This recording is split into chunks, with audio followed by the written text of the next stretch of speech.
بور کې خو چې پرېوتې بس ختم شو. بور کې خو چې لاړه خو خطرناک بس ختم شي مکمل یې راشي. سخته ده بټۍ ژوند ډېر سخته ده. غریب سړي لپاره خو بیخي سخته ده ولې چې کار روزګار هم غونډ دغه خښتو کار دی.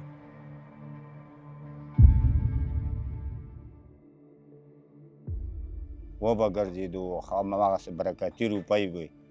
اوس په دې پیسو کې برکت شته دی نه او زما کور کې ټوله بیماري پرته ده. کور کې مې کور تور زیړی دی د ماشومانو او هېڅ وس مې نه رسېږي. عمر مې وشو بس څه پوره نشو ارمان مې پوره نشو د خپل ماشومانو علاج نشم کولی. ژړا په دې راځي.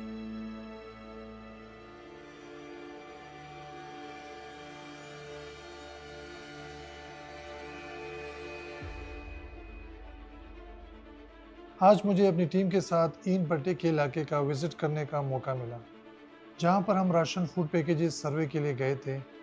Ration food package सर्वे में हम आइडेंटिफाई करते हैं मुस्तहिक घरानों की और वहां जाकर हमने मज़दूरों की ज़िंदगी को करीब से देखा। ये लोग सख्त धूप और मुश्किल हालात में दिन भर मेहनत करते हैं, लेकिन इसके बावजूद उनकी आमदनी बुनियादी ज़रूरियात पूरा करने के लिए काफ़ी नहीं होती। कई घराने रोज़ की कमाई पर गुजारा कर रहे हैं और बहुत से मुश्किलात का सामना करते हैं। हमारी मुलाकात कई मज़दूर भाइयों से हुई जिन्होंने अपनी ज़रूरियात और मसाइल हमारे साथ शेयर किए। इन हालात को देखकर वाकई एहसास होता है कि ये लोग तवज्जो और सपोर्ट के मुस्तहिक हैं। یاره دې بټۍ کې تقریبا دا 2 کاله شاوخوا کېږي زم دلته کار کوي.